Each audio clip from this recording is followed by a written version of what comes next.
I see you.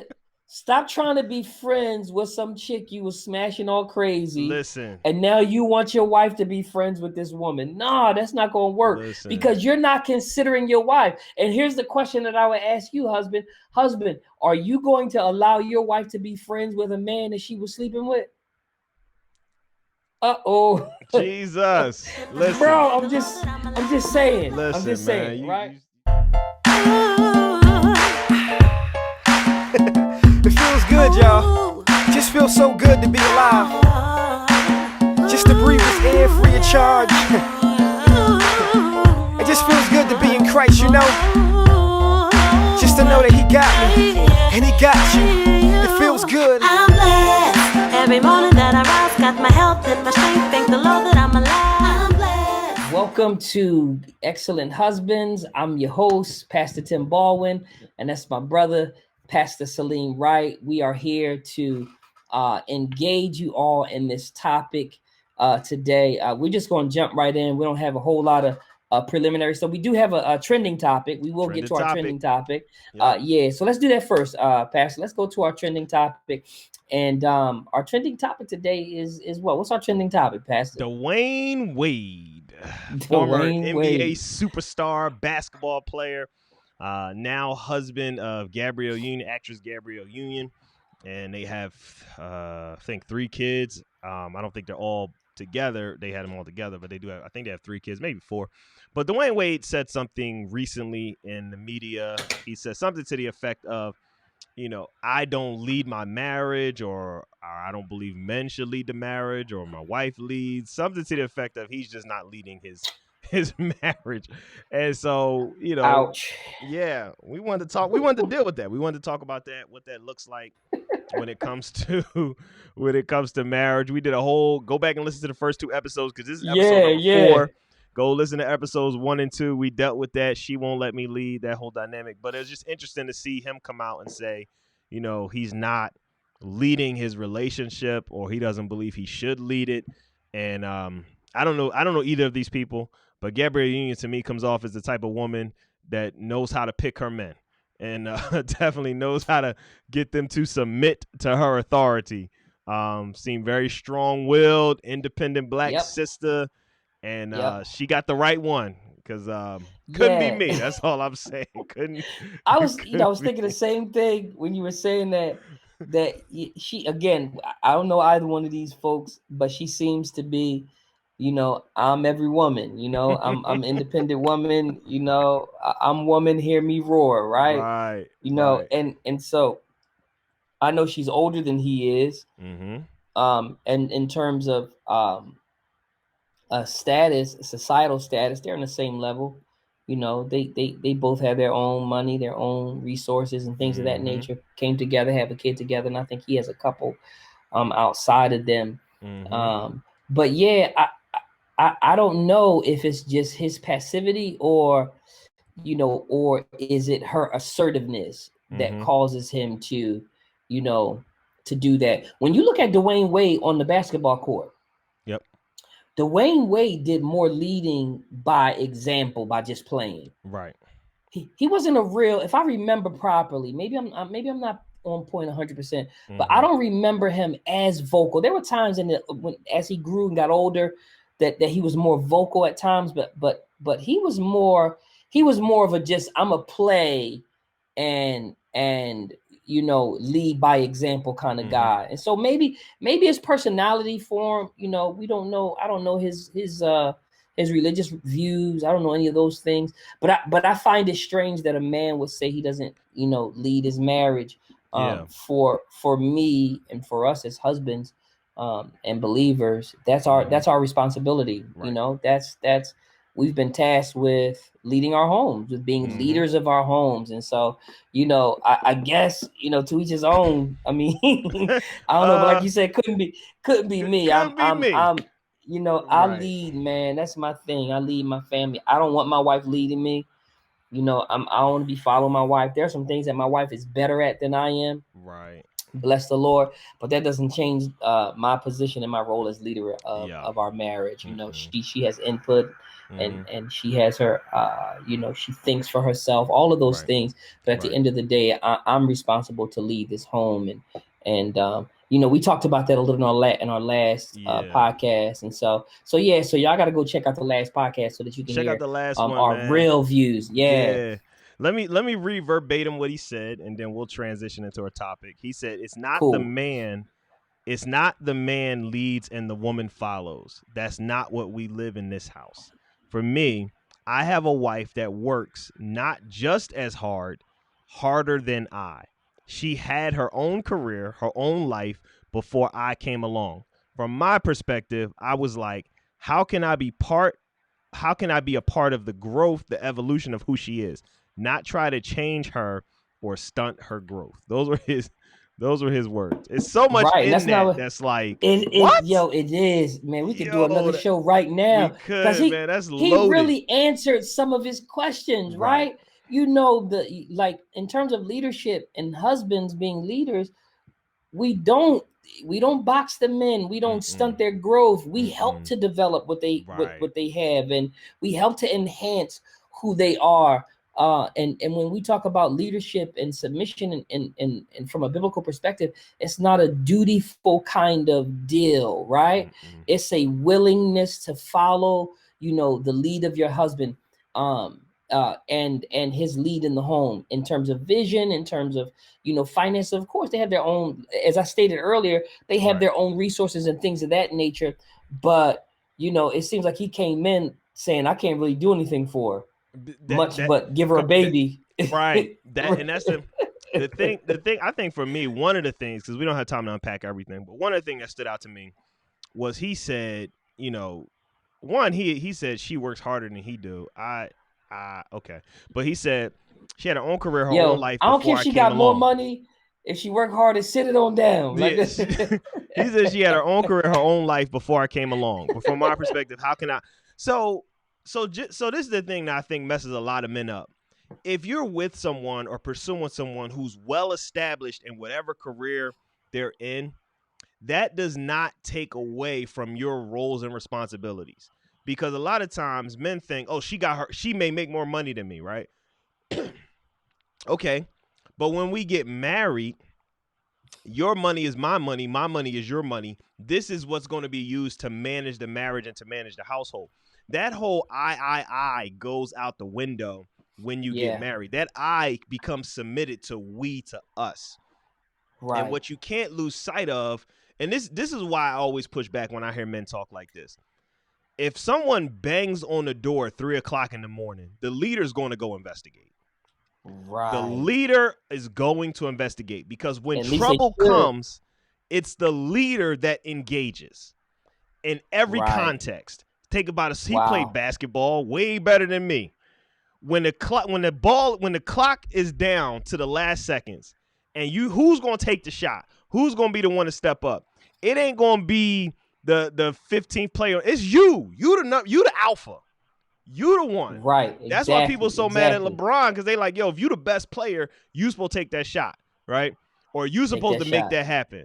Dude, 3:00 in the morning, somebody banging on the door, the leader's gonna get up. I hope he don't send her downstairs and be like, yo, Gabrielle. Like, babe. Gabrielle. Somebody at the door. So that's what it sounds like. Somebody at the door. You the leader. You go ahead. You go handle that. You go, what? What? So anyway, that's my, but that's, man, we can spend more time on that, but we not. It's a trending. Great analogy, though. Trending topic. Phenomenal analogy, yeah. So, shout out to Dwayne Wade, Gabrielle Union. If y'all hear this, hey, we love to talk to y'all. Pastor Tim does holler at us. Great counseling for married couples. I'm gonna defer y'all to him. He can work with y'all.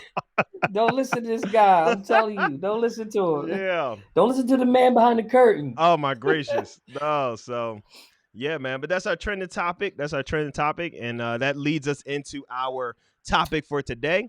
And today we are talking about Three's a crowd. Three's a crowd, dealing with relationships outside of your marriage. That's your friendships, hopefully you ain't got no situationships, but your friendships outside your marriage, people that you've known for a really, really long time, co-workers. How does that play into your marriage? How do you navigate those relationships? What does it look like? And particularly for husbands, women, all right, opposite sex relationships that you have outside of your marriage. And don't be listening talking about, if you're listening with your wife or your fiance saying, I don't got no other lady friends but you my only lady friend. Don't be lying like that, right? Because every man has relationships outside of their marriage. Some people same sex, some of the opposite sex. We're going to talk about the opposite sex ones and what does that look like for husbands. So I always do this. I defer to my brother, let him kind of kick us off when we talk about three's a crowd, relationships outside your marriage. Three's a crowd, relationships outside your marriage. Man, first of all, let's talk about, is it appropriate? Yeah. You know, is it appropriate? to have, listen, this is going to be a good one, y'all. I'm telling you, this is going to be a good one. Yeah. Is it appropriate to have opposite sex relationships outside of the marriage? Is it appropriate? And I'm going to say, I'm going to say that it is appropriate, right? All right. I'm going to say it is Somebody's appropriate. Wife mad at you right now. That's all right. They can be mad all they want to, but I'm gonna help them out. I'm gonna help out the husband and the wife, right? Come on now. It is appropriate from this perspective, right? It's appropriate from how long have you been in a relationship with this individual, right? How do you introduce them into the relationship, right? And you know, what's your level of maturity, right? Are you able to handle a opposite sex relationship without it being more than platonic, right? Or are you trying to hit everything that's, you know, that's moving in your life? And so, so I would say, because I share two really close relationships within my own life, they're opposite sex relationships, two individuals who have become my sisters, individuals that I've known several years before I got married. But here's what I did. And here's where a lot of brothers go wrong. What I did was, when I started courting my wife, when we got serious, I introduced her to the people in my life who were very important. Wisdom. Introduced them. Introduced them, explained who they were and what role they played in my life. And not only that, we spent time together in the relationship, right? So both of these individuals are married.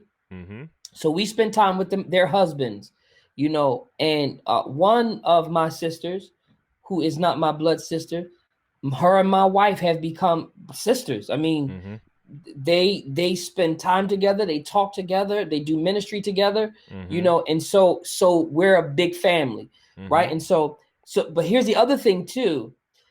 It's hard to introduce someone to your wife to be, brothers, if you've had a sexual relationship with them. All right, Pastor. All right. I'm just saying. About to ask that question. I'm just saying. I just wanted to know.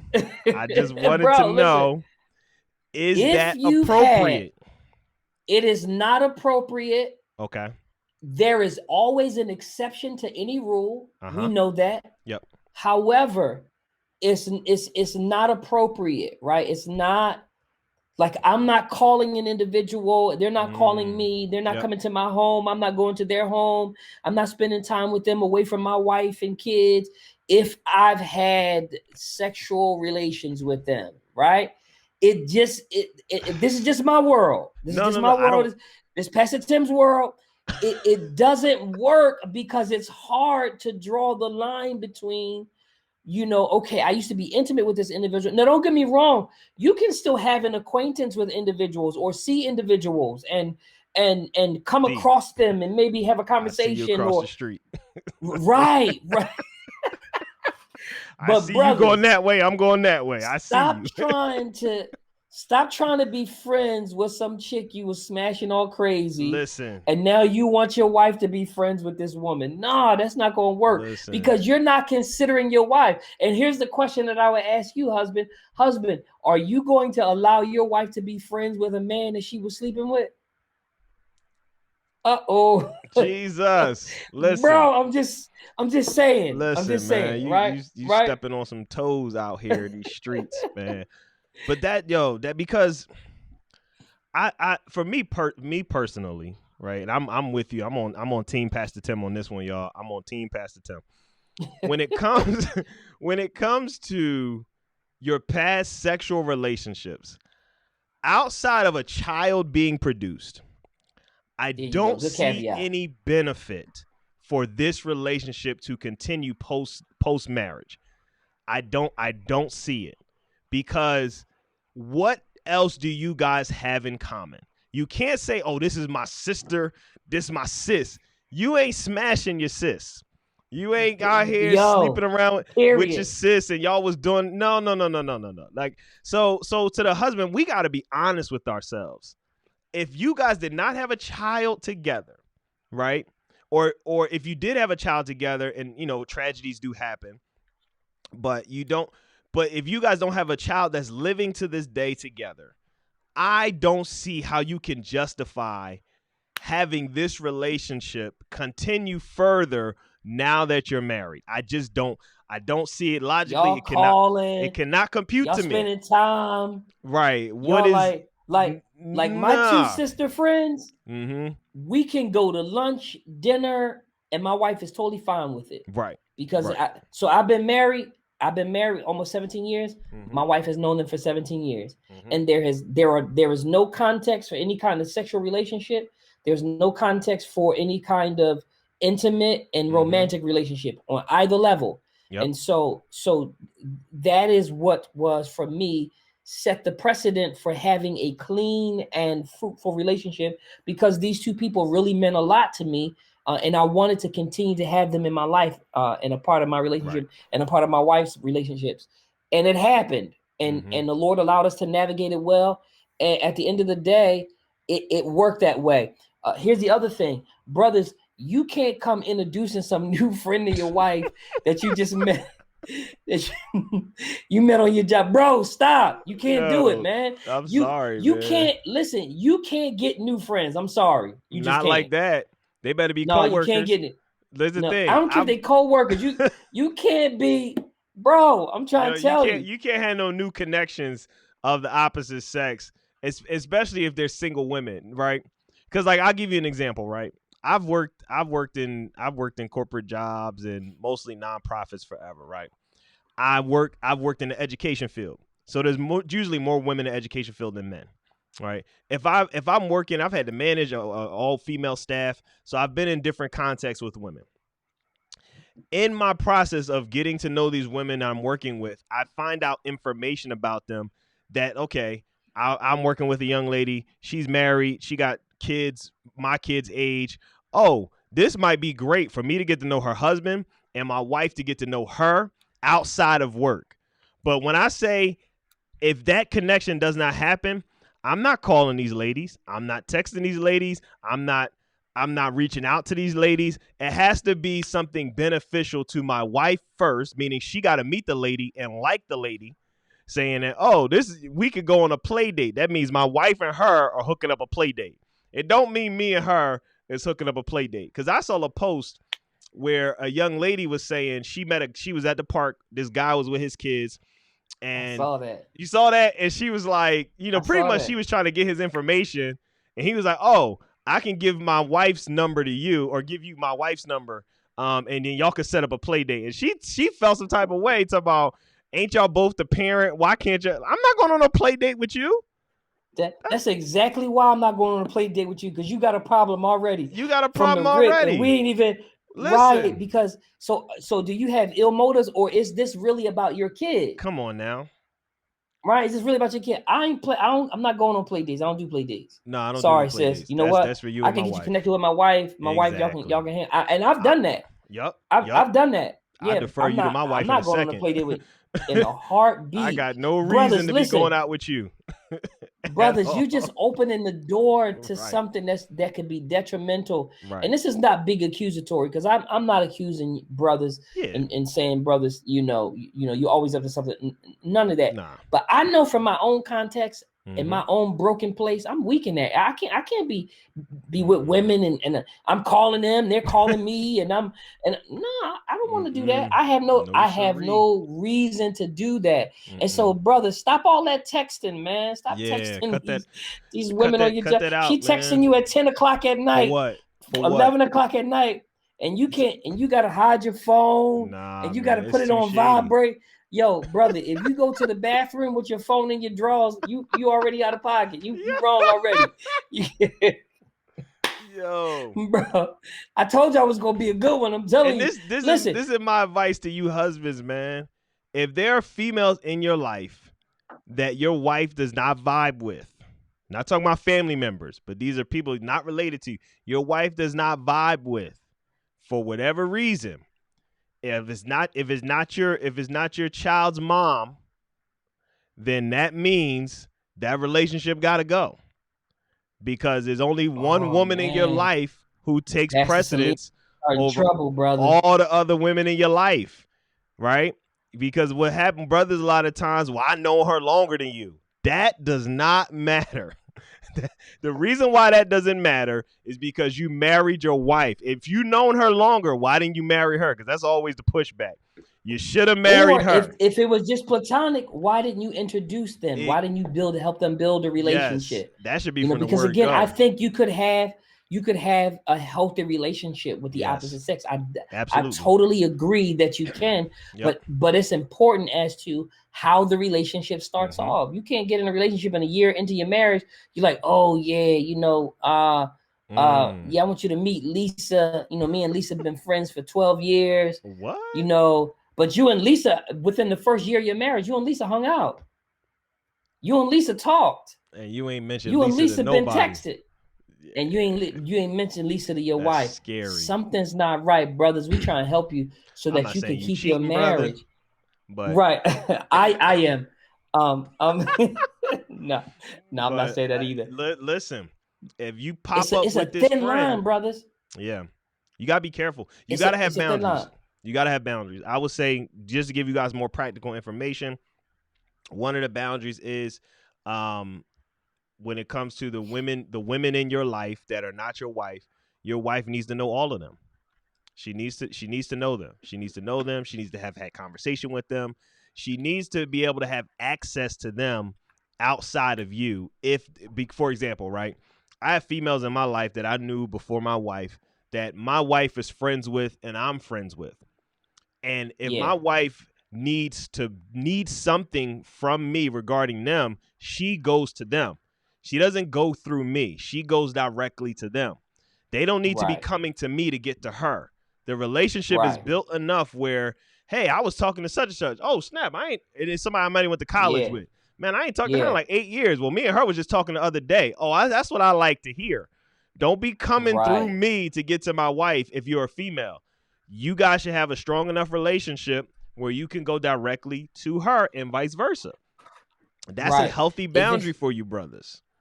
Yeah, if it's healthy, it's going to be fruitful on both ends of the spectrum. It's going to be fruitful. You won't have to worry about hiding from your wife and, oh my God, like she texted me, or your wife asks you, well, who just texted you? Who's calling you at 11:30 at night?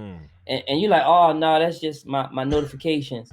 Because it's a thin line. I'm telling you, brothers, listen, I'm telling you. My notifications. Pastor Saleem and I have been doing this long enough to know, because we've talked to plenty of married couples who have had the same issue, whereas brothers, if you don't introduce her from the very beginning and build a relationship from there, it's almost impossible to have a fruitful relationship with her and your wife, and for you to maintain peace in your home. Yes.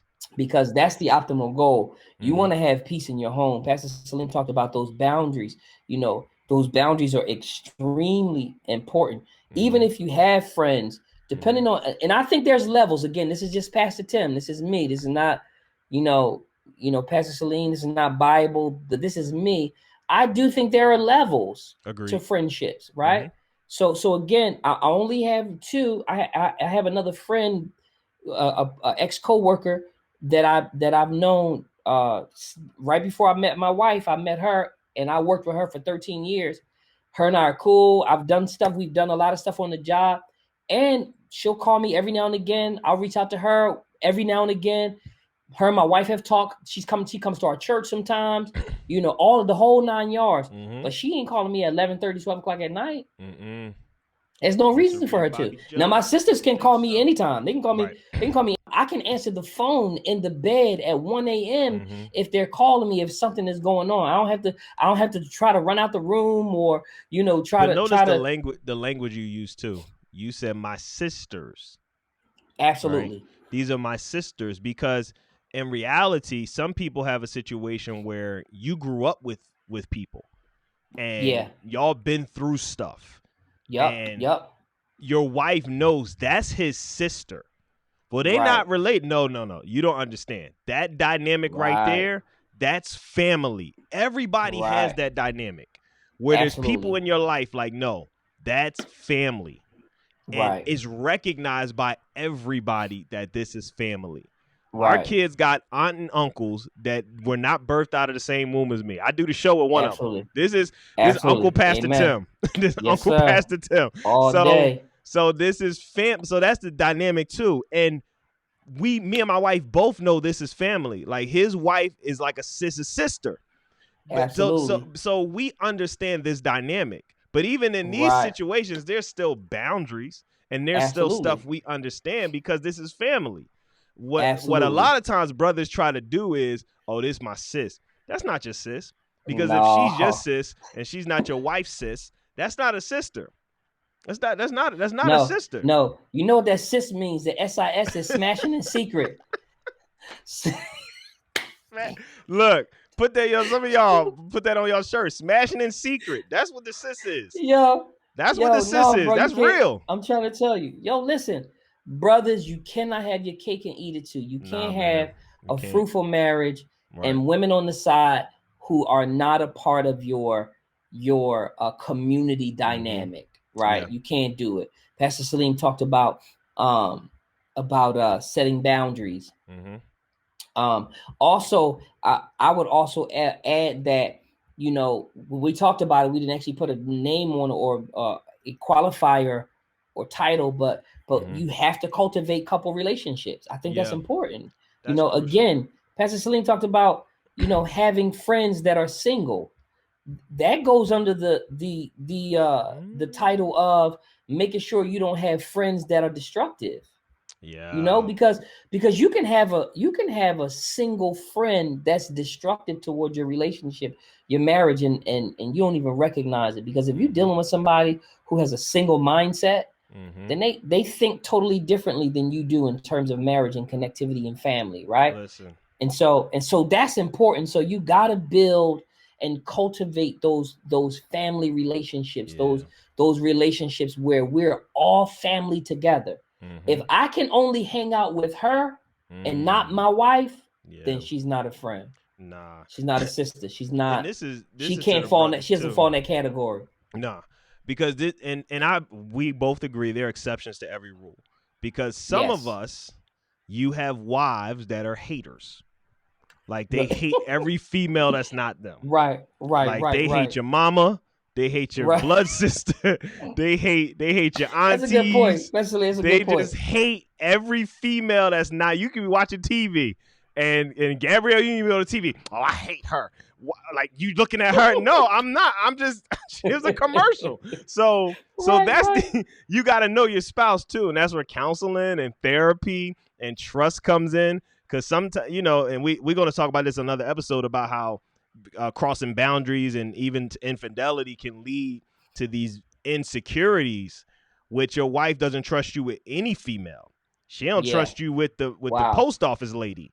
Right. Wow. And there's reasons for that. But outside of the trauma that can bring, some of us, you do have wives which are just haters. They hate every female that's not them, whether their insecurities are because of you or because they came into the marriage with insecurities. So that's a different dynamic, which you have to take on a case by case basis, which you may have a sister that's really a sister. Like my brother, Pastor Tim, said, he got real sisters.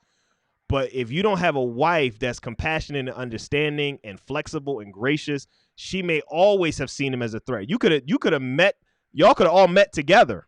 She could have been the one that introduced you to your wife, Yeah. right? Yeah. So that's a different dynamic, which I think would take some counseling, some therapy, some real hard conversations, because you can't cancel everybody out your life, especially if you're talking about real family that's been there, so that's a different dynamic, which, we'll talk about, I guess, at another time. But I just want to put that out there because it could be a brother listening and say, yo, I got my boundaries. She got my password. She know all my DM information. My wife she's just hating. She just, I'm not doing anything. I'm not slipping, nothing, so. And I would add to that. I'm gonna tone it down just a little bit for Pastor Saleem. But he's right.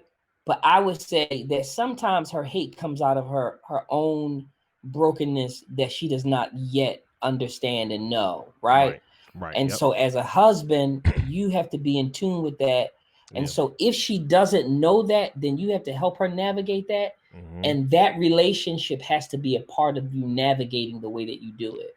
And that individual has to know as well, hey, listen, my wife's struggling with our relationship, my wife is most important right now.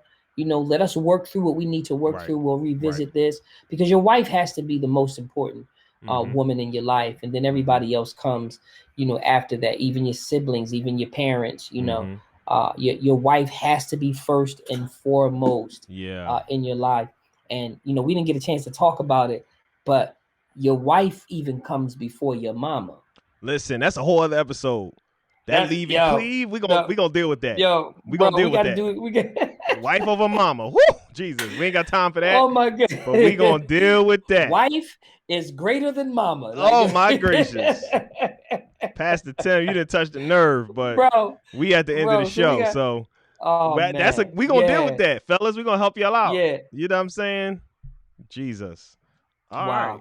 Wow. Well, here it is, man. We come to the end of another show, and we appreciate you all coming to hang out with us. Make sure you click like and share. You can find us on all the social media platforms, at least on Facebook, and Instagram and YouTube. You can find us on all those channels. And again, we thank you all for coming out. This is Excellent Husbands by Husbands for Husbands. And our goal is to help husbands to grow, to mature, and to flourish into excellent husbands. God bless. Take care. God bless.